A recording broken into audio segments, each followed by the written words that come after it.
Por aquí mi nombre es Roberto Carlos Ramos Santillano y yo seré quien los estaré guiando, quien estará llevando lo que es esta webinar. ¿Qué es lo que se va a trabajar en esta webinar? Es enfocado a lo que es evaluación de tornillería bajo métodos rápidos y fiables dentro de lo que es la interfaz de ANSYS, enfocándonos a lo que es el módulo de Static Structure. Ok, primero que nada, pues tendremos lo que es la agenda de qué es lo que vamos a estar viendo en esta webinar, donde hablaremos algo de las generalidades del grupo SC, quiénes somos, a qué nos dedicamos, algo de un panorama general de lo que son uniones atornilladas en lo que es la industria, algo de introducción a lo que es teoría de uniones atornilladas. Aquí cabe recalcar que esta introducción a la teoría de uniones atornilladas va enfocada a lo que son tornillerías bajo únicamente lo que son cargas en dirección axial, o en este caso lo que son por ahí las tensiones de los mismos. No se verá por ahí los efectos de pandeo que pudieran tener los tornillos, o los efectos por cargas que puedan ocasionar cortantes en los mismos. Únicamente lo que son esfuerzos normales por efectos de cargas axiales. Entonces veremos algo de cómo calcular las pretensiones en esta tornillería, por ahí basándonos en algunas propiedades y la teoría que se tiene de lo mismo. Ver cómo llevar a cabo de manera teórica lo que son análisis estáticos y de fatiga o dinámicos en lo que son las tornillerías, y cómo modelar este tipo de uniones atornilladas dentro de lo que es la interfaz de ANSYS. Por ahí vamos a ver que hay diferentes formas de hacer esta simulación, dependiendo de cuál sea el objetivo que nosotros tengamos. Podemos, desde lo que es simular el tornillo completamente en 3D, o quizás simularlo con un elemento en una sola dimensión. Entonces tendremos por ahí un ejemplo teórico y se tratará de reproducir este mismo ejemplo en la plataforma de ANSYS estructural. Finalmente, algunas conclusiones, y posteriormente a ello pasaremos a responder algunas preguntas, por dar respuesta a algunas preguntas que tengan ustedes en base al tiempo que nos tome el desarrollo de esta webinar.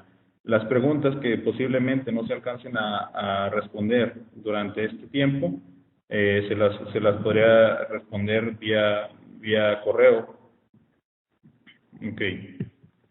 Entonces, algunas de las generalidades de esta webinar: la sesión es de aproximadamente 50 minutos, será grabada para que se suba posteriormente a lo que es el canal de YouTube, donde ustedes podrán ver en este canal de Grupo SSC todas las webinars que han sido grabadas hasta el momento y las webinars que posteriormente se estarán llevando a cabo. Por ahí, de igual manera, mi compañera ya les comentó sobre los micrófonos. Estarán por ahí inhabilitados los micrófonos de ustedes, o se les pide que los inhabiliten para no tener por ahí traslape de lo que son los audios, tanto mío como el de alguno de ustedes. Las preguntas se realizarán a través de lo que es el chat, y por ahí en la página del grupo SSC podrán ustedes ver la serie de webinars o los webinars que posteriormente se estarán dando. Ok, primero que nada, ¿quiénes somos o qué es Grupo SSC? Es una empresa mexicana fundada en el 90, que es líder en lo que es proveer soluciones para lo que es diseño de diferentes ramos para distintas empresas, basado en lo que es la simulación. Por ahí lo que es nuestro grupo se está compuesto de varias instituciones. En este caso, aquí dentro de digamos, la empresa principal o la matriz, que está en San Miguel de Allende, se consta con un parque tecnológico sanmiguelense, con el cual se hacen por ahí proyectos a través de CONACYT para diferentes empresas. Se tiene lo que es la institución del Instituto Sanmiguelense, donde se forma y capacita a lo que son alumnos en la especialidad de diseño y simulación basados en computadora. Se tiene por ahí un centro de innovación en hidrocarburos, que es basado o está enfocado a lo que es la industria petrolera y de gas, y por ahí también somos líderes en lo que es la venta de los paquetes de ANSYS y CATIA. tanto para lo que es la parte CAD y para lo que es la parte CAE, y se trabaja de igual manera o se da capacitación, se hacen proyectos con diferentes empresas para darles apoyo a la solución de los problemas que ellos mismos tengan. Ok. El departamento de ingeniería, ¿cómo está formado o qué es a lo que se enfoca el departamento de ingeniería? Se dan servicios de consultoría a diferentes empresas que necesiten apoyo para desarrollar por ahí algunos problemas que se les presenten en el día a día de sus actividades. Se da apoyo por ahí a lo que es ventas en la parte de hablar de lo que son la parte técnica de lo que son los paquetes que se venden, en este caso, como lo comentaba, el software de CATIA y de ANSYS. Se da lo que es transferencia de conocimiento. Varios de los que estamos aquí en el Departamento de Ingeniería apoyamos al Instituto San Miguelense dando algunas clases, y de igual manera damos capacitación a las empresas que tienen por ahí o que adquirieron alguno de los paquetes de computacionales que anteriormente mencionaba. Y de igual manera, para las personas que son clientes, se da lo que es soporte técnico en algunas dudas que ellos tengan referente a algún problema que estén desarrollando y que se topen por ahí con algunas limitaciones. Les damos algunos consejos de cómo llevar a cabo dichas simulaciones. Ok, entonces lo que se trabaja a final de cuentas en el departamento de ingeniería es tanto la parte de diseño asistido por computadora, la parte de elemento finito o ingeniería asistida por computadora, donde se ve lo que es la parte de elemento finito, lo que es la parte de volumen finito y lo que es diferencias finitas, ya sea en sus diferentes ramos, como es dinámica de fluidos computacionales, elemento finito y lo que es electromagnetismo, que es por ahí una combinación. Ok.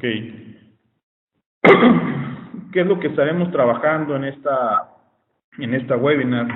Por ahí mencionábamos que nos vamos a enfocar a lo que es las uniones atornilladas, en este caso únicamente bajo efectos de cargas de tensión, como mencionábamos, o únicamente a los esfuerzos normales generados por las cargas de tensión.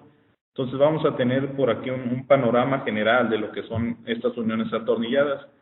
Por ahí nos menciona que los métodos típicos para sujetar o unir algunos dispositivos son lo que son pernos, tuercas, pasadores, cuñas, entre algunos otros.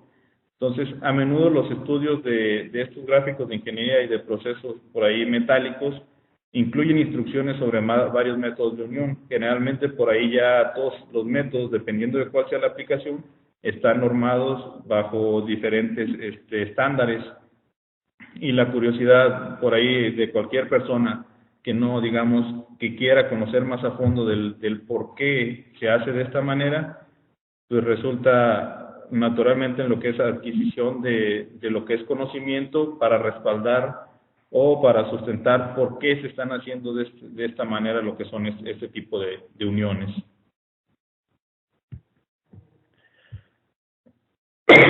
Ok. Uno de los objetivos principales en la industria manufacturera o en la actualidad es por ahí reducir el número de sujetadores que nosotros podamos utilizar en las diferentes estructuras o en las diferentes aplicaciones donde tengamos que utilizar lo que son uniones atornilladas. Para ello, esto nos va a facilitar lo que es el desensamble de lo que son las piezas que están en estas uniones, ya sea para diversos propósitos, puede ser mantenimiento, únicamente checar cómo están por ahí algunas piezas, igual ya cambiarlas si están ya deterioradas, o varios de estos propósitos que nosotros tengamos.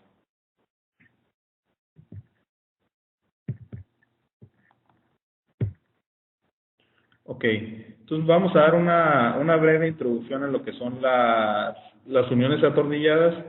En este caso vamos a hacer referencia por aquí, como pueden ver, está una terminología de lo que es el tornillo, donde por ahí tenemos el diámetro mayor, el diámetro menor, el paso diametral, que el paso diametral va a ser en el que nos estaremos enfocando para algunas de las fórmulas que estaremos llevando más adelante. Tenemos por ahí el paso, lo que es la cresta, lo que es la raíz, el ángulo de las cuerdas, y lo que es un chaflán al final de lo que es el tornillo. Algunos diferentes tipos de cabezas y algunos diferentes tipos de tuercas hexagonales.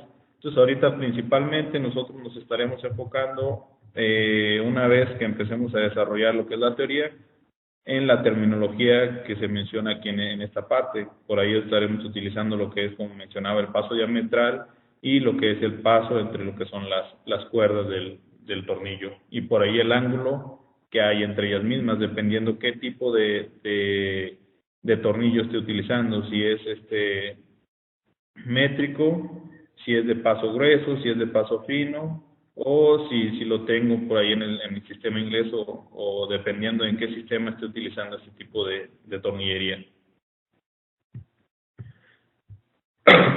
Ok, entonces, generalmente cuando nosotros deseamos que una conexión se pueda desmontar sin métodos destructivos y que sea suficientemente fuerte para recibir lo que son cargas externas, en este caso, tensiones, momentos o cortantes o combinación de ellos, las uniones atornilladas son buenas soluciones, en este caso con lo que es acero endurecido. Por ahí, como lo mencionaba, nosotros únicamente nos enfocaremos a lo que son estas cargas externas, pero lo que son las de tensión. No nos veremos enfocados a lo que es momento y cortantes, porque nos tendríamos que extender un poco. ¿Ok? Entonces, este tipo de uniones también deben ser diseñadas por personas que ya tengan experiencia en lo que es la parte de diseño y de igual manera por algún técnico que ya sepa cómo colocarlas. Si no, esto puede ser demasiado peligroso.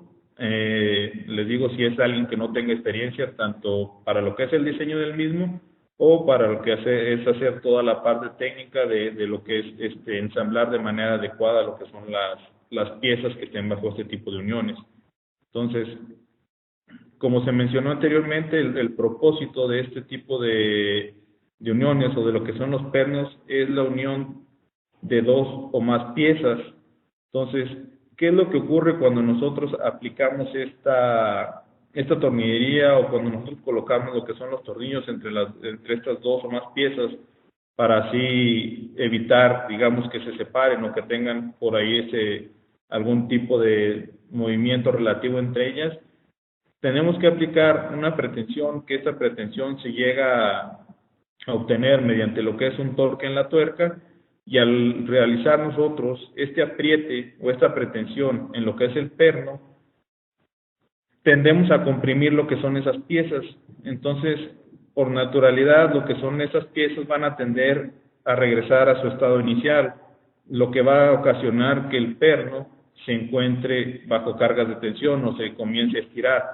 Por eso esta carga lleva el nombre de lo que es pretensión o precarga en el perno, que es por efecto de las piezas que están en la unión, o las piezas que están uniendo lo que es el tornillo.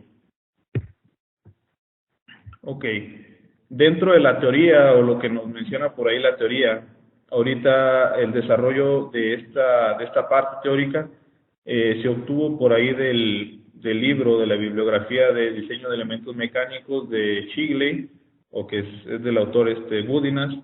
Entonces, lo primero que nos menciona es calcular las rigideces tanto de lo que es el tornillo como de lo que son las uniones. Cuando calculamos nosotros la rigidez del tornillo, tenemos dos zonas en las que nos van a aportar cierta rigidez a todo lo que es este perno. ¿Cuáles son ellas? La primera es una zona que permanece sin cuerda, digamos que ese sería el diámetro nominal de lo que es mi tornillo. Entonces, como esta zona no tiene cuerda, no se le ha retirado material, va a ser mucho más rígida que la zona donde ya está la cuerda o donde ya se ha retirado material. Entonces, lo que vamos a tener es que estas dos rigideces se comportan como si fueran resortes en serie. Entonces, nosotros tenemos que saber cuánto es lo que aporta cada una de estas zonas a la rigidez total de lo que es el tornillo. Entonces, vamos a llamar KT y KD a cada una de ellas, donde, como lo mencionaba, una va a ser referencia, en este caso KD, a la zona que no tiene cuerda, y KT es a la zona que tiene cuerda. Por ahí algunos datos de los que tenemos aquí en las fórmulas los podemos extraer de tablas de la bibliografía que les comento, como en este caso, para calcular lo que es KT, necesitamos lo que es el área de esa zona que está en tensión o de esa zona que está ya con cuerda. Eso me lo da por ahí una tabla que viene en el libro, en el capítulo de tornillería, donde yo necesito únicamente saber si estoy trabajando con paso grueso o con paso fino. Y en este caso, el AD o el A subíndice D, ese sí es el área que podemos calcular en la sección transversal de lo que es la zona que no está o que no tiene cuerda, que no se le ha reducido el material. Y finalmente, al utilizar o sumar lo que son estos dos resortes en serie, obtenemos lo que es el KB, donde KB representa la rigidez efectiva estimada del perno en la zona de sujeción. Entonces, si se fijan, lo que estamos utilizando es únicamente esta zona de LD y L subíndice T, o que es la zona que está de la cabeza del perno o de donde comienza los elementos en la unión hasta donde está lo que es la tuerca que nosotros estamos utilizando para lo que es la pretensión del perno.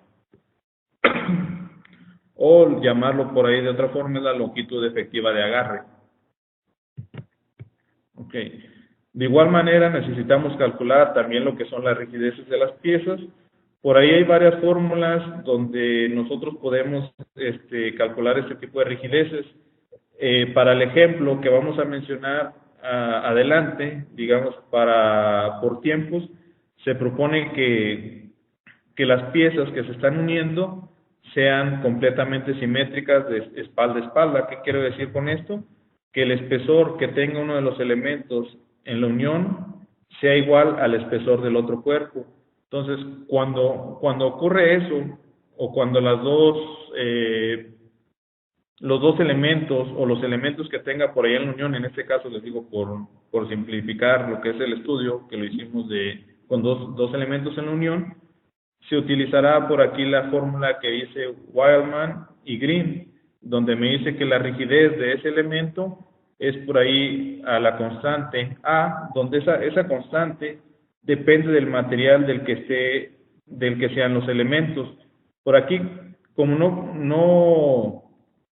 no se puede, digamos, despreciar o únicamente trabajar con una de esas uniones, lo que se hace es considerar que los dos cuerpos que están en la unión son exactamente del mismo material, aunque puede que alguno sea, digamos, vamos a suponer que la parte superior es de acero y la parte inferior es de hierro. Se supone en primera instancia que los dos cuerpos son del mismo material. Entonces, como son también resortes que están en serie, posteriormente se calcula la rigidez de un solo de esos elementos, o lo que sería, digamos, la rigidez únicamente del elemento de acero, y posteriormente se calcula con la misma fórmula para, digamos, el hierro, y después se calcula lo que es la rigidez únicamente de un elemento de los que están en la unión. Entonces, de esta manera ya tenemos la rigidez de lo que es la parte de hierro y la parte de acero, y nuevamente volvemos a sumar lo que son las rigideces, en este caso, como lo comentaba, como si fueran resortes en serie. Suponiendo que ustedes tienen por ahí más de dos elementos, o que esos dos elementos no son simétricos, digamos que no tienen los mismos espesores, lo que tendría que utilizar es esto que aparece por aquí como el cono de presión de Rothschild. ¿Qué es lo que tengo que hacer? Por ahí, de donde comienzan lo que son los elementos que están en la unión, necesito ver cuál es el espesor o cuál es la longitud efectiva de agarre.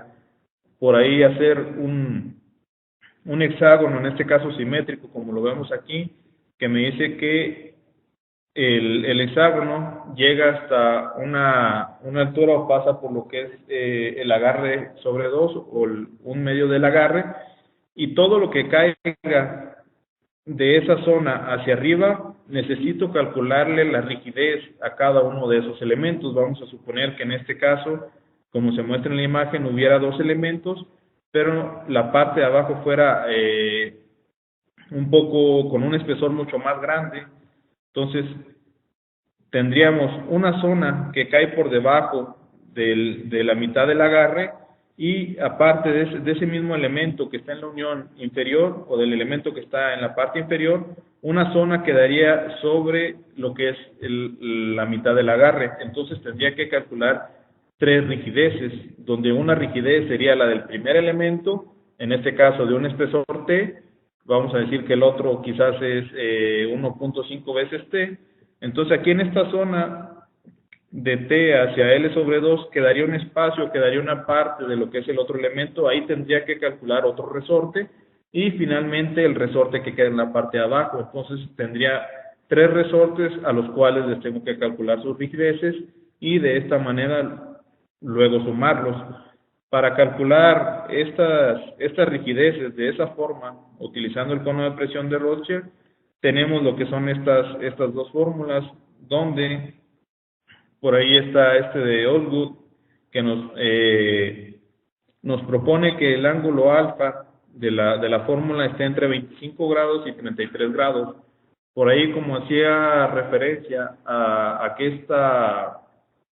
esta teoría está extraída de lo que es el libro de diseño de elementos mecánicos de Shigley. En el libro nos proponen que utilicemos alfa igual a 30 grados, para lo cual nos da la fórmula que tenemos por aquí. Una vez que nosotros ya tenemos ese cono de presiones, o ya sabemos cómo está distribuido lo que son los elementos en la unión, necesitamos calcular SKM para cada uno de esos elementos y posteriormente sumarlos como resortes en serie. Ok. Entonces, vamos, hasta ahorita lo que hemos visto es únicamente cómo calcular lo que son algunas de las dimensiones de lo que es el perno y cómo calcular las rigideces del mismo. Necesitamos calcular por ahí también algunas de las fórmulas necesarias para cuando ya lo que es la unión está trabajando o ya está bajo cargas con las que va a estar trabajando, en este caso que van a estar ocasionando la tensión de las uniones atornilladas. Entonces, lo primero que vamos a suponer, o antes de que entre a trabajar lo que es el sistema que nosotros tenemos, es que ya se aplicó una precarga, que en este caso diremos que es FI, o lo que es la pretensión del mismo perno, antes de entrar a operación de lo que es los elementos, o cómo va a estar trabajando lo que es el ensamble que nosotros tenemos. Ahora necesitamos saber qué es lo que va a ocurrir cuando se aplique una carga, en ese caso una carga P, que ocasione una tensión extra en lo que son las uniones. Entonces, por ahí, si nosotros tenemos una carga total y sabemos o tenemos por ahí cierto número de pernos, podemos ver cuál es la carga, bueno, siempre y cuando estos pernos estén distribuidos digamos, de manera simétrica, o que estén espaciados a una misma distancia, podemos decir que la carga total, o la carga que absorbe cada uno de estos pernos, sería la carga total sobre el número de pernos, suponiendo que la distribución es simétrica, o que cada uno de los pernos absorbe una misma cantidad de carga externa. ¿Okay? Esta carga externa, ¿qué es lo que nos va a provocar? Por ahí va a provocar que nosotros tengamos una deformación o un desplazamiento en lo que son los elementos de la unión, y en lo que es en lo que son los tornillos, cada uno de esos tornillos. Entonces nosotros podemos sacar una relación, o obtener una relación de cuánta carga está absorbiendo también lo que son los elementos que están en la unión. Entonces, por aquí tenemos que la carga que absorben las partes, o que absorben los elementos en la unión, va a ser igual a la carga que absorbe el perno sobre lo que es, o por lo que es la rigidez de los elementos sobre la rigidez de lo que es el perno. ¿Ok? Entonces, por aquí, a un costado, tenemos cada una de lo que significa lo que es la simbología que estaremos utilizando, donde por ahí, si se fijan, tenemos lo que es FB y FM, donde me dice que es la carga total del tornillo y la carga total en las partes. Ustedes se pueden fijar que en uno suma lo que es la pretensión, y en otro la resta. ¿Por qué? Porque al final de cuentas, cuando esté trabajando bajo cargas externas, las cargas externas van a hacer que el elemento o que el tornillo se tienda a estirarse un poco más. Entonces, por eso en este caso se está sumando, mientras que en la carga que absorben las partes, lo que va a hacer esta carga externa va a hacer que se libere un poco el esfuerzo al que están sometidos estas cargas, o va a tratar de separar la unión. Por ahí vamos a tener lo que es una literal C, que va a ser la fracción de la carga externa tomada por el tornillo, y 1 menos C, que sería la fracción restante, o la que estaría tomando lo que son los elementos de la unión. Ok. Entonces, como en este caso, la carga total, digamos, o la carga que se estaría considerando por cada una de las partes simétricas de la zona que nosotros estemos utilizando, vamos a decir que esta carga va a ser igual a la carga que está absorbiendo la unión, o lo que es la carga que está absorbiendo el tornillo, como la carga que están absorbiendo los elementos de la unión.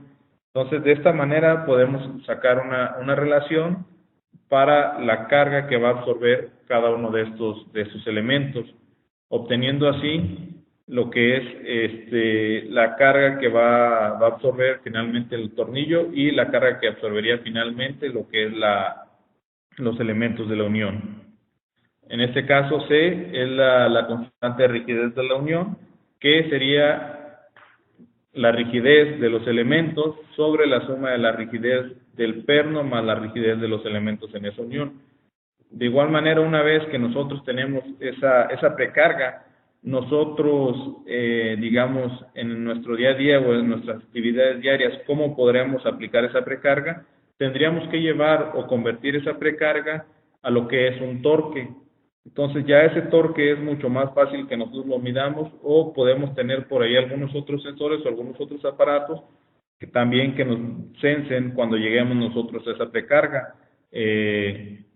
Generalmente, como lo menciono, esta precarga se aplica mediante lo que son un torque, y el torque está dado por la expresión que se muestra a continuación, donde me dice que ese torque es igual a un factor K por la fuerza de precarga o la de pretensión por el diámetro de lo que es el perno. En este caso, estos coeficientes K dependen de la uniformidad de la superficie, de la presión y del grado de lubricación. Por ahí unos distribuidores de este tipo de uniones recomiendan, o en este caso Bowman recomienda los siguientes valores, dependiendo de, como lo comentaba, la uniformidad de la superficie y el grado de lubricación. Entonces podemos ver aquí que si nos dice que la unión está, digamos, lubricada, el factor sería de 0.18. Si se utilizan algunas tuercas de ellos mismos, el factor es de 0.09. Entonces vamos a tener por ahí diferentes casos para los cuales vamos a tener un diferente coeficiente de fricción entre lo que es los elementos de la unión y lo que es la tornillería que está sosteniendo esta unión. Okay. Una vez que nosotros ya tenemos lo que son las precargas y está trabajando bajo una carga externa, podemos calcular de igual manera lo que son los esfuerzos en lo que son en las uniones o en lo que son los pernos.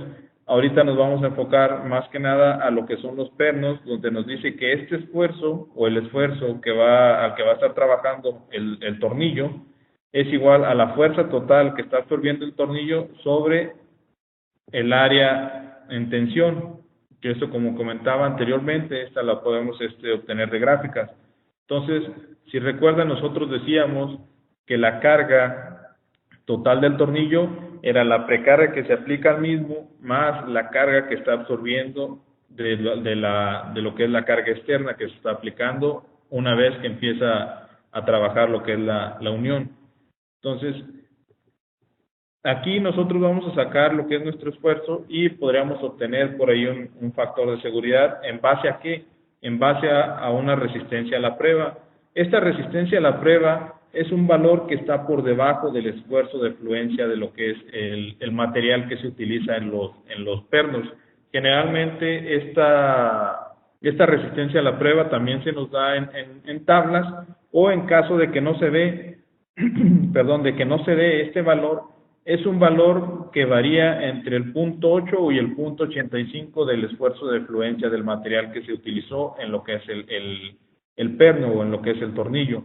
Entonces, con lo cual nosotros vamos a obtener por ahí un factor de carga, donde nos dice que es esta resistencia de prueba por lo que es el área en tensión menos lo que es la fuerza de pretensión sobre la carga que está absorbiendo lo que es el perno de la carga externa que está actuando. Entonces, este factor de carga únicamente está aplicado a la carga externa. Lo que nos quiere decir este factor de carga es qué tanto más yo puedo incrementar esa carga externa que está trabajando sobre la unión. Entonces, yo puedo calcular también de diferentes maneras este tipo de uniones, suponiendo, digamos, cuando se separa completamente la unión, entonces ya lo único que se va a encontrar trabajando sería el perno, ya los elementos de la unión ya no estarían trabajando, por lo cual toda la carga iría directamente a lo que es el perno. Entonces yo puedo calcular esta carga máxima, que en este caso sería P subíndice 0, que es la carga máxima que podría soportar la unión, o lo que sería mi elemento que estoy trabajando, y puedo calcular de igual manera un factor de seguridad, donde va a ser esa carga máxima sobre la carga de trabajo o la carga de operación que yo estoy utilizando. Entonces, si el factor es, digamos, mayor de 1, yo estoy dando por entendido que esa unión no se va a separar o que va a seguir trabajando bajo las condiciones de carga o las condiciones de operación que ustedes están demandando a lo que es esta unión. Entonces, por aquí, esta última fórmula, pues nada más sustituyendo el valor de P subíndice O en la ecuación anterior para encontrar de manera, digamos, más sencilla o en base a la pretensión, a la carga externa que está trabajando sobre la unión y a la constante de rigidez por ahí de la unión, lo que es ese factor de seguridad. Entonces, si ese factor de seguridad, como lo comento, está por encima de 1, la unión permanecerá, digamos, trabajando o no se separarán lo que son los elementos de la unión. Como comentaba anteriormente, por aquí tenemos la curva esfuerzo de formación, donde decíamos que el esfuerzo de prueba o la resistencia de prueba del material está por debajo de la afluencia del mismo. Les digo, generalmente este valor del SP lo podemos obtener de tablas o, como lo comentaba, si no se da ese valor, va a ser alrededor del 0.8 o el 0.85 del esfuerzo de fluencia del material. ¿Ok? Entonces, Bowman por ahí recomienda 2 precargas, dependiendo si ustedes quieren volver a utilizar los tornillos en las uniones o si ya quieren que sean uniones permanentes, o a lo que me referiría con esto es que esos pernos que están en esas uniones ya no los podrían volver a utilizar ustedes en alguna otra aplicación.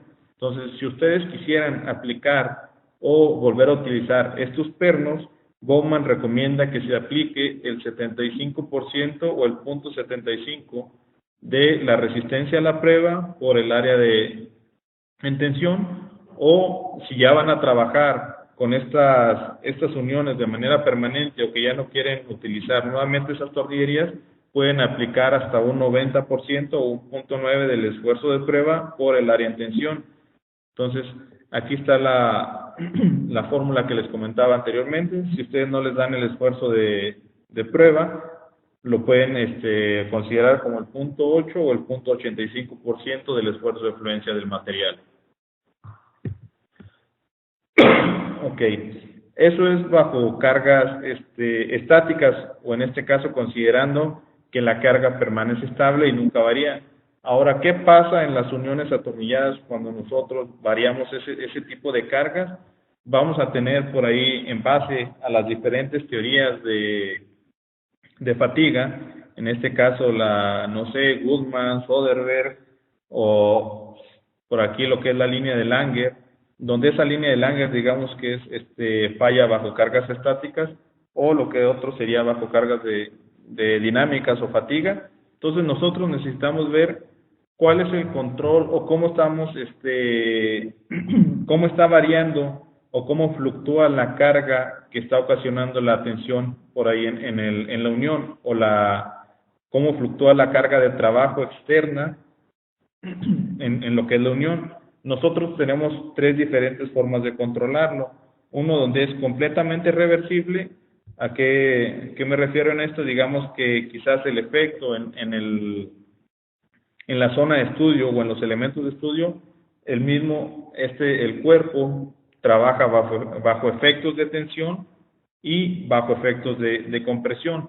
Entonces, generalmente en este tipo de gráficos, como estemos nosotros controlando la carga, lo que necesitamos obtener son dos esfuerzos, donde uno de ellos es el esfuerzo alternante y el otro es el esfuerzo medio. Dicho de grosso modo, el esfuerzo alternante es el que está, digamos, variando, y el esfuerzo medio lo podemos considerar como un esfuerzo que permanece constante durante todo el análisis. Entonces, como vemos, podemos controlar de diferentes maneras esta fluctuación de las cargas. Decía, uno que sea completamente reversible, uno que sea basado en cero, donde únicamente está bajo cargas de tensión y luego posteriormente descarga completamente, o uno donde siempre se va a encontrar, digamos, en cargas de tensión y nunca va a estar liberando lo que es el esfuerzo. La unión únicamente va a estar reduciendo, pero siempre se va a encontrar en un determinado esfuerzo.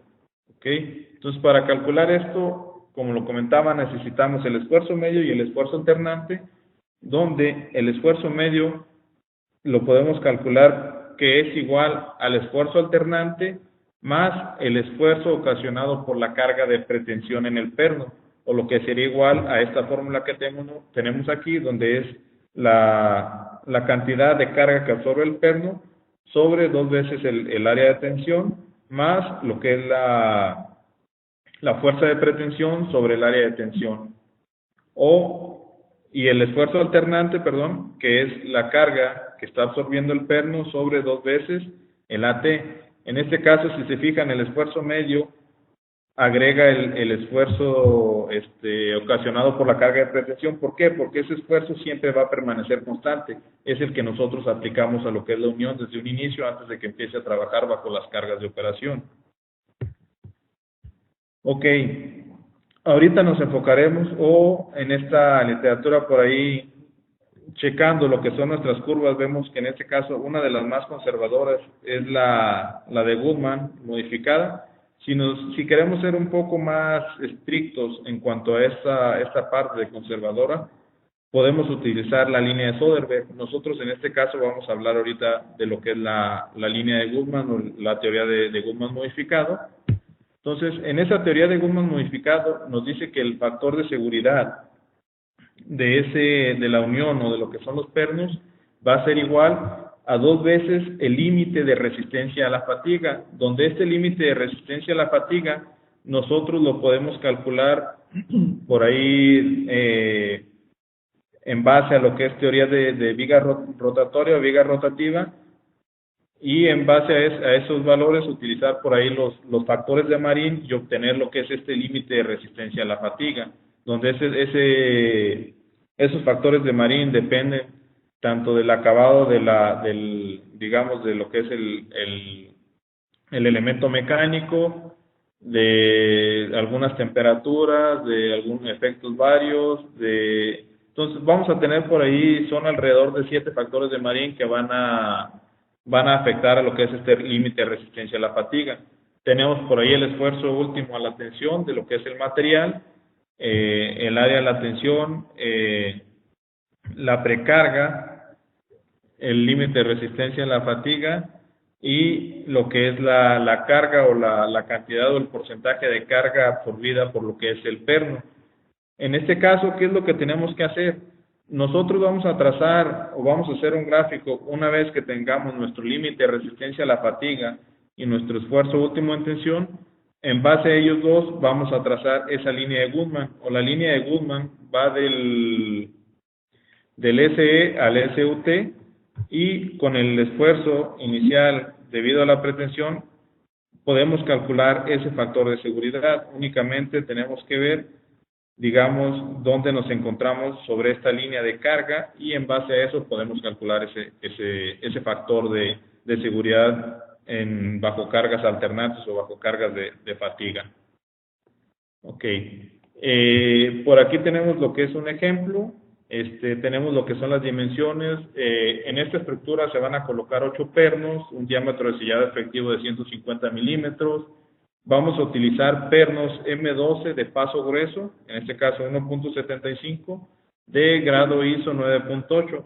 El grado nos sirve para, como lo comentaba en tablas, obtener lo que es el esfuerzo o el SP, el esfuerzo de prueba, y con eso calcular la carga de pretensión.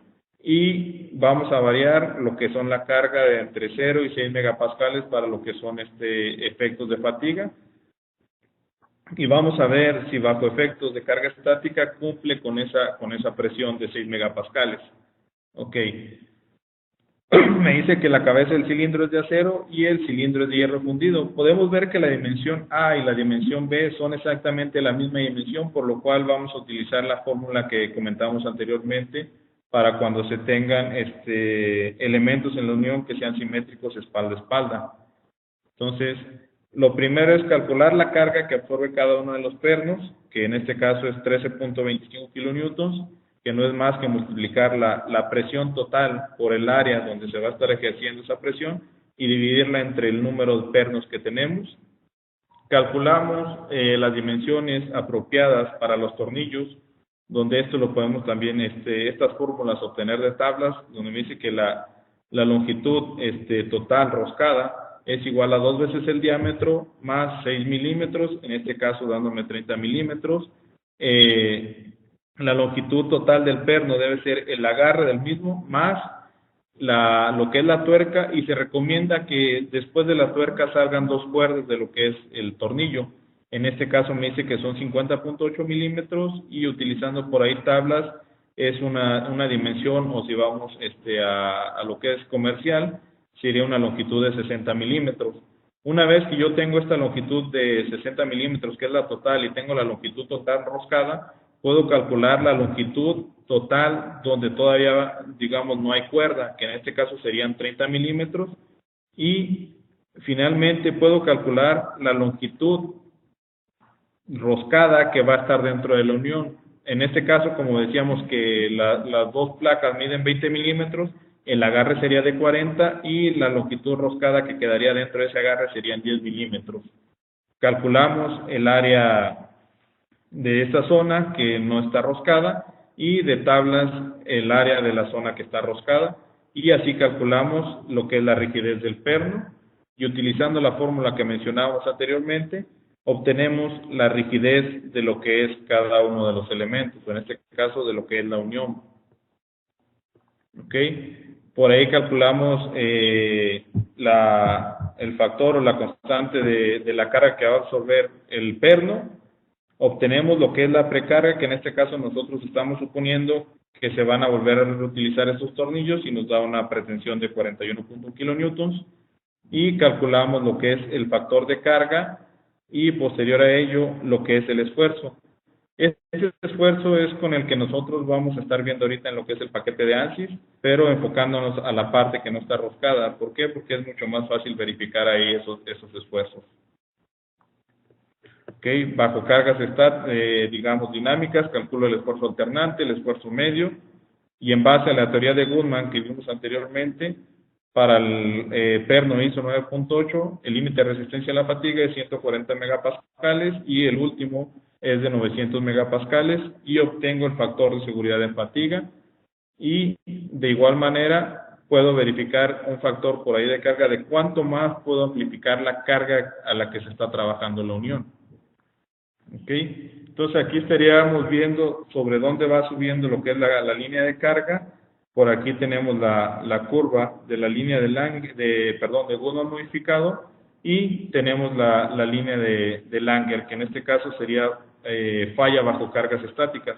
La línea de precarga o del esfuerzo de precarga estaría un poco debajo. Entonces, digamos ¿por qué? Porque esa línea de Langer es enfocada al SY y nosotros estamos trabajando alrededor del punto 85 del SY. Ok.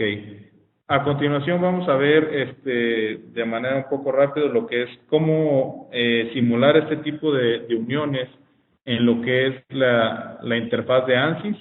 Voy a mostrar por ahí lo que es un modelo completo de la geometría que se utilizó o del ejercicio.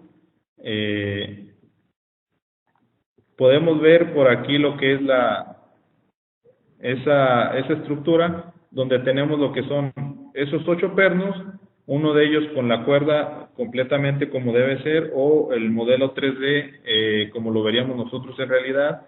En el siguiente se simplifica, se retiran las cuerdas. En el siguiente tiene exactamente lo mismo, pero la manera de configurarlo va a ser mediante contactos y una opción de cuerda dentro de los contactos.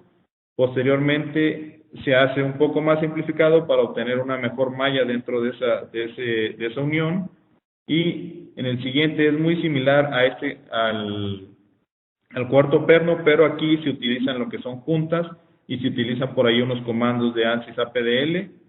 Posterior a ello hay dos pernos que se van a simular con elementos línea y se les asigna una sección transversal circular. Y el último se mostraría lo que es la simulación de este tornillo, pero mediante una unión de viga o mediante un contacto de viga de cuerpo a cuerpo. Entonces, ahorita por tiempo no vamos a resolver el modelo completo, pero tenemos por aquí lo que son algunos modelos en base a lo que se estuvo haciendo o en base a cada uno de esos pernos. Vamos a abrir por ahí el modelo 2. El primer modelo, como lo comentaba, es ahora sí que el tornillo tal cual, con todo lo que son las cuerdas en el perno y en lo que es la tuerca. Por aquí tenemos lo que es el segundo tornillo, donde en este caso controlamos por ahí, lo único que se controló fueron los contactos y algunos controladores de malla. Entonces podemos ver aquí que es los contactos que tenemos. Se hizo uso de elementos gasket o en este caso de empaques.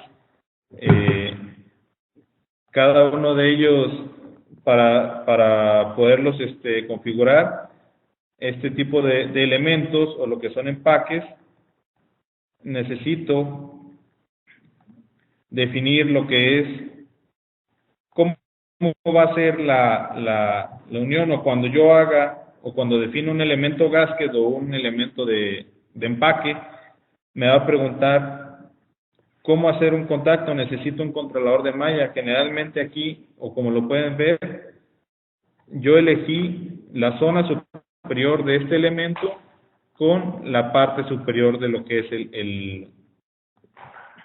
la tapa de lo que es la brida. Entonces, eso es lo que siempre nos va a pedir cuando utilizamos un elemento gasket. Por ahí, en propiedades, nos va a pedir una gráfica de carga-descarga de cómo se fue caracterizando el material.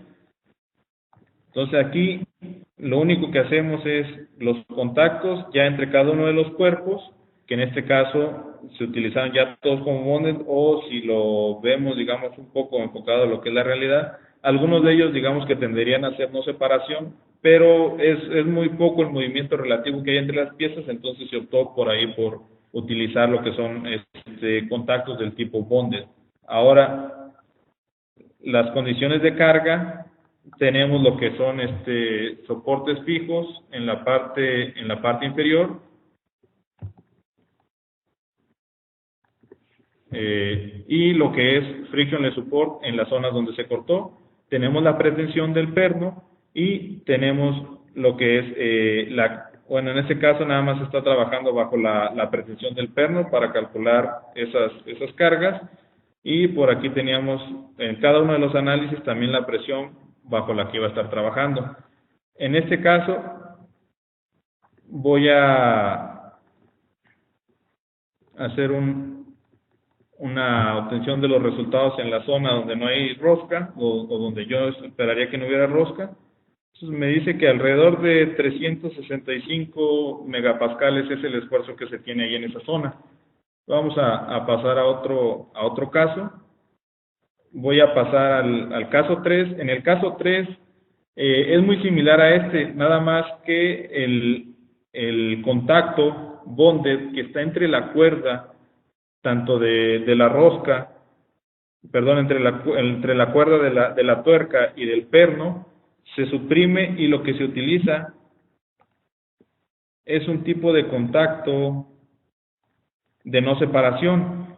Pero desde la versión 15, por ahí hay la opción de utilizar que esta conexión entre esas entidades la haga como si fuera lo que es un perno o una unión atornillada.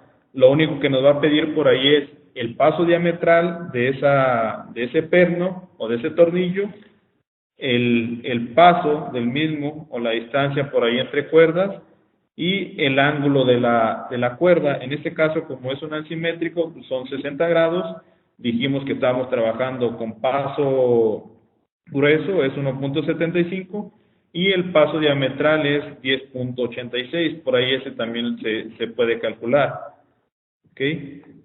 En este caso, cuando está sujeto a las mismas cargas, vamos a ver cuáles son los resultados. Por aquí podemos ver los 41.100 newtons que habíamos calculado en la precarga de manera teórica. Vemos aquí lo que es el perno. Y vamos a hacer un proof para que vean los esfuerzos cómo están variando. Entonces, en ese caso, si se fijan, los esfuerzos son muy semejantes a los que habíamos obtenido en el análisis anterior. Aquí la única diferencia es que el contacto, en vez de realizarse como bonded, se realizó como no separación y se utilizó esta opción que apareció desde la versión 15 de una unión atornillada.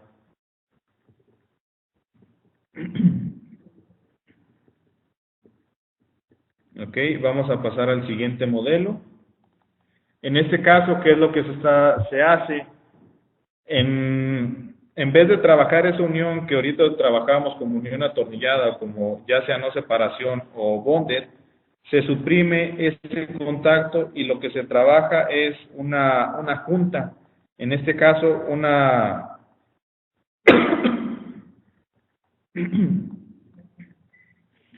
junta, bueno, perdón, no, este no es. Ese lo que se hizo fue simplificarse lo que es la geometría total del sistema. Entonces, podemos ver aquí, déjenme poner lo que es el perno. Voy a mandar ahorita el proof. En ese caso, pues, los esfuerzos varían también entre 360. Lo que se hizo es separar lo que es el perno en diferentes entidades. Vamos a hacer aquí una explosión. Ok.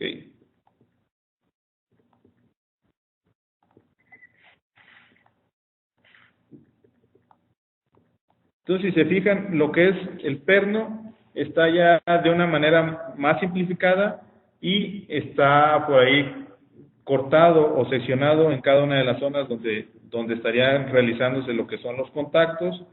En este caso, el tipo de unión, perdón, era igual que el anterior, se utilizó también lo que es la unión atornillada, pero ya se trabajó de mejor manera o se simplificó más lo que era todo el perno, ya para que hubiera todos los cuerpos de este perno fueran swipeables o que se les pudiera hacer un barrido de lo que es la malla para obtener una mejor malla en lo que es ese cuerpo.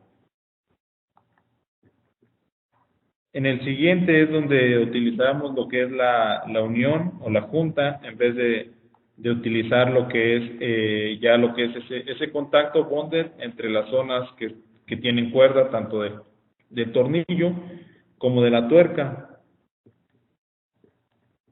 Entonces por aquí vamos a ver en conexiones. Vemos por aquí que tenemos nosotros una junta cilíndrica que está entre el cuerpo de la tuerca y el cuerpo del perno. Por ahí lo que tenemos que introducir son algunos comandos de APDL para que esa unión nos la reconozca como que es un tornillo. Entonces lo que tenemos que por ahí definir es el tipo de sección, el nombre de la sección, el paso, y en base a esto esos comandos que tenemos aquí donde cambiamos algunas de las propiedades de lo que es el contacto de la junta, que son los key options, el sec type, que sería el tipo de sección, que en este caso es un tornillo y es una junta. Podemos calcular de igual manera todo lo que es o hacer la simulación de este perno. Vamos a ver por aquí, si hacemos el proof, también tenemos esfuerzos que están dentro del rango que encontramos anteriormente, que eran alrededor de unos 363, 365 megapascales. Entonces, cada una de las simplificaciones que nosotros hacemos, pues por ahí va trayendo quizás un error numérico un poco mayor. Vamos ahorita por tiempo, voy a pasar al último que tenemos aquí. El caso 6 y el caso 7 son mediante lo que son elementos viga o únicamente mediante un cuerpo línea, y este último modelo es por ahí digamos, no introducimos ningún cuerpo como tal, pero utilizamos una junta o una conexión, en este caso lo que es una viga. Lo único que tenemos que definir es el diámetro de la misma y de dónde a dónde va a estar colocado, que en este caso es la arista superior de la unión y la arista inferior de la unión. Metemos por ahí unos comandos o este comando para decir que esa viga va a tener el nombre de beam bolt ID. Esto es únicamente para aplicar lo que es un esfuerzo inicial. En este caso, cuando ustedes trabajan con este tipo de unión o unión con este tipo de viga de cuerpo a cuerpo, yo necesito meter un estado inicial o necesito introducir un estado inicial a esa viga, que en este caso el estado inicial es el esfuerzo que ya tendría ese perno. Aquí el problema o el único problema que vamos a encontrar quizás cuando estamos trabajando por primera vez con él es, si se fijan, yo tengo aquí lo que es el radio de lo que es ese perno, la carga que está aplicada al perno, calculamos el área y el esfuerzo lo tengo como el área aplicada al perno, perdón, la fuerza aplicada al perno sobre el área del mismo. Pero aquí, si se pueden dar cuenta, hay un factor de amplificación. Ese factor de amplificación me va a servir a mí para ver cuándo yo estoy ya trabajando con la carga de 41.100 y así ver que la carga se está distribuyendo como debe ser en lo que son los elementos de la unión. Por aquí metemos unos comandos de igual manera para generar las tablas de lo que son algunos resultados de ese elemento viga, y que nos muestre en uno la carga axial que está absorbiendo ese elemento viga y en el otro el esfuerzo al que está sometido el elemento viga. Entonces, de esa manera, con este primero puedo ver si efectivamente la carga que yo estoy diciendo aquí de 41.100 es la carga que se tiene en este elemento. Ahorita, pero no, por ahí no está apareciendo. A ver, vamos a ver si sale aquí rápido.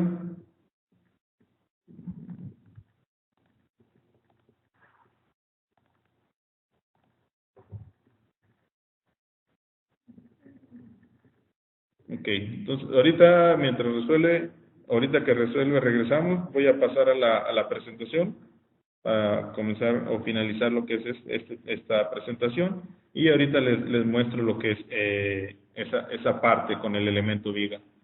Ok.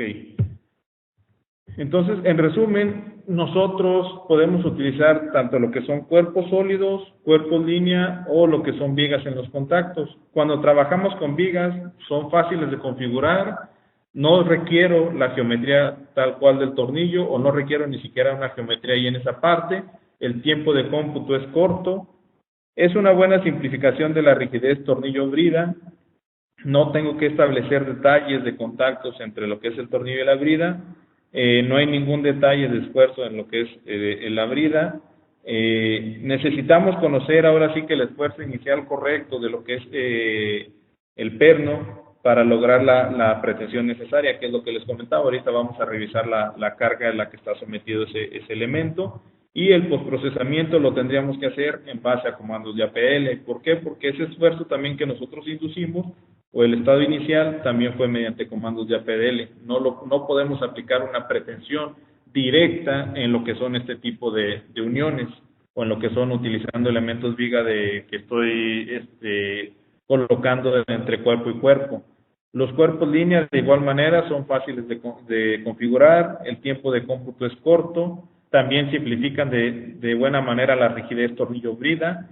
Puedo utilizar algunas herramientas de postprocesamiento, en este caso quizás un BIM tool, para ver cuál es el esfuerzo al que está sometido la viga.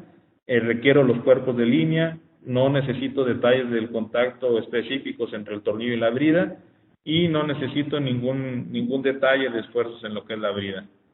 En los cuerpos sólidos, ahora sí que es la representación más realística y exacta del tornillo. Los esfuerzos están disponibles para todas las piezas, dependiendo de cómo las hayamos modelado. Todos los detalles de contacto también están disponibles para todas las piezas, de igual manera, dependiendo cómo los hayamos modelado. Las herramientas de postproceso están todas disponibles. Requerimos en este caso en ocasiones preparación de la geometría, como vimos, algunos de ellos de los que estuvimos mostrando son cuerpos en 3D, pero algunos de ellos más simplificados que algunos otros.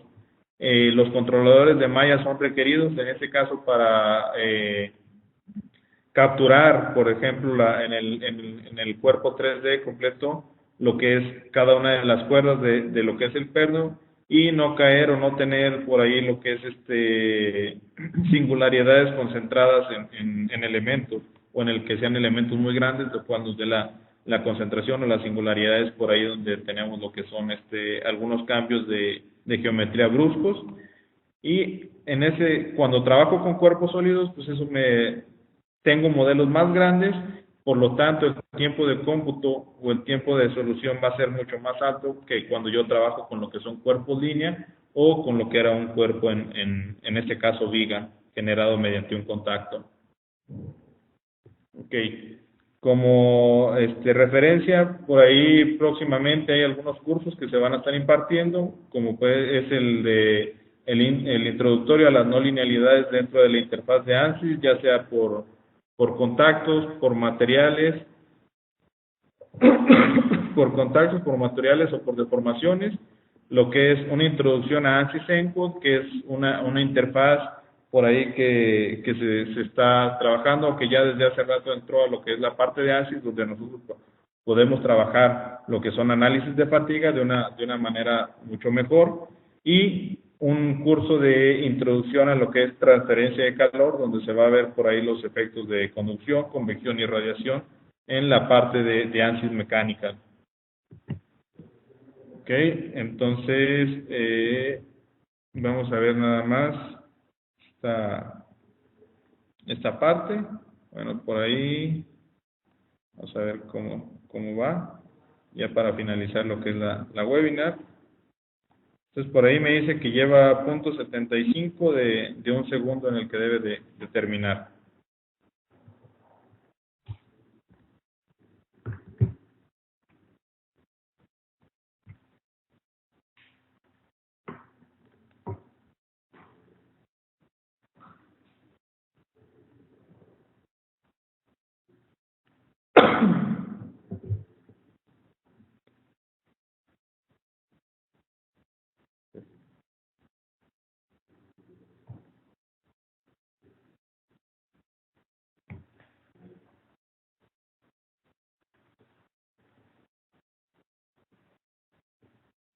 Ok, por ahí igual ahorita vamos, si tienen algunas preguntas, yo creo que alcanzamos a contestar una o dos preguntas y en lo que acaba de resolver la simulación. Déjenme pasar al chat. Ok. Por aquí nos llegaron algunas preguntas, que si podríamos determinar lo que son las deformaciones máximas permisibles en lo que son los tornillos. Podemos determinar por ahí lo que es la deformación en cada uno de los tornillos dependiendo de la carga o de la precarga que nosotros estamos aplicando en un inicio, así como de la carga a la que va a estar sometido ya trabajando lo que son estos elementos mecánicos. Entonces sí es posible que nosotros podemos calcular la deformación en estos elementos, por ahí en base a las cargas que se están trabajando. Nada más hay que tener en cuenta que cómo voy a estar modelando el cuerpo, o sea, dependiendo de cómo modele yo lo que es ese tornillo, también es la información que podría obtener yo del mismo. Quizás en algunos, como este último, no lo podría obtener de manera directa de lo que es la interfaz de ANSYS Workbench, pero podré introducir comandos de lo que es la versión de ANSYS clásico o ANSYS APDL para obtener este tipo de deformaciones o este tipo de información. Por ahí hacen una pregunta también de cuál es la función específica de los elementos gasket. Un elemento gasket, digamos, viéndolo o su traducción es un empaque. Entonces, al final de cuentas, es un empaque que nosotros vamos a colocar por ahí entre las uniones. ¿Esto para qué? Para, digamos, restringir que, no sé, si estamos, bueno, en otras palabras, que sea completamente hermético lo que estamos analizando. Entonces, para eso nos va a servir lo que son los elementos gasket o lo que son los empaques. Un elemento gasket no es más que un empaque visto en la realidad. Eso es lo que estoy representando únicamente al momento de yo meter un elemento gasket. En este caso, el ejercicio de manera teórica no lo tenía o no lo contabilizaba, pero quisimos por ahí meter ese tipo de elemento también para trabajarlo un poco. Entonces, un elemento gasket no es más que eso, un empaque que nos va a servir para que sea una unión completamente hermética. ¿Okay? Entonces, finalmente vamos a ver por ahí lo que les comentaba del postproceso de este tipo de uniones. Entonces, por aquí vemos el perno y si nos fijamos, nos dice que la carga máxima o la carga mínima que está absorbiendo ahorita es de 44.150 o 152 newtons. Si nos fijamos, nosotros queríamos que absorbiera una de 41.100 y para eso aplicamos un factor de 2.5. Ahorita lo que nos menciona esto, lo que tendríamos que hacer es bajar un poco ese factor de amplificación que utilizamos para que aquí, mediante esos comandos de postprocesamiento de APL, nos dieran los 41.100 newtons, y de igual manera podemos checar el esfuerzo. Si se fijan, el esfuerzo se fue hasta 390, pero porque la carga también nosotros la sobrepasamos. Entonces, ese esfuerzo debiera andar dentro de los 360 a 370 megapascales. Entonces, de esa manera estamos corroborando que los análisis que vimos ahorita o las maneras de simplificar lo que son los pernos, estoy obteniendo al menos en esa zona, bajo cargas estáticas, los mismos esfuerzos. Entonces puedo decir que estoy llegando a valores que son exactamente, digamos, iguales o que son idénticos. Ok, por ahí una última pregunta.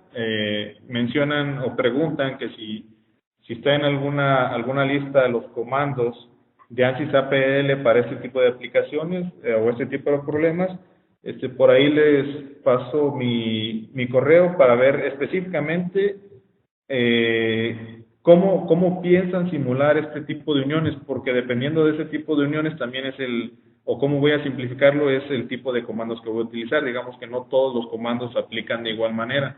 Entonces necesitaría a lo mejor ya saber exactamente cómo vamos a proceder con esa simulación o cómo están pensando simular lo que son los cuerpos, ya sea con elementos líneas o con lo que es la viga o con una junta. Esos comandos serían diferentes.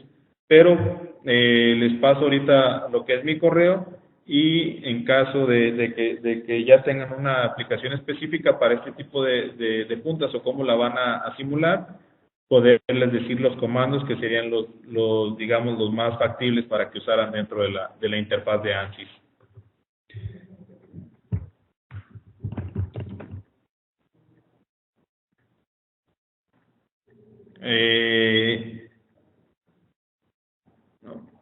Ok, Las preguntas que por ahí no alcanzamos a contestar, les dejo mi correo y si me mandan algún mensaje, por ahí se los estaré contestando. Ya el tiempo ya por ahí nos excedimos un poco. Entonces también para igual, algunas de las personas quizás tienen responsabilidades para no estarlos deteniendo más. Ya las cuestiones que queden por ahí pendientes, se las contesto personalmente por lo que es mi correo. Por aquí lo voy a colocar en el chat para que igual lo tengan a la mano las personas que se quieran comunicar.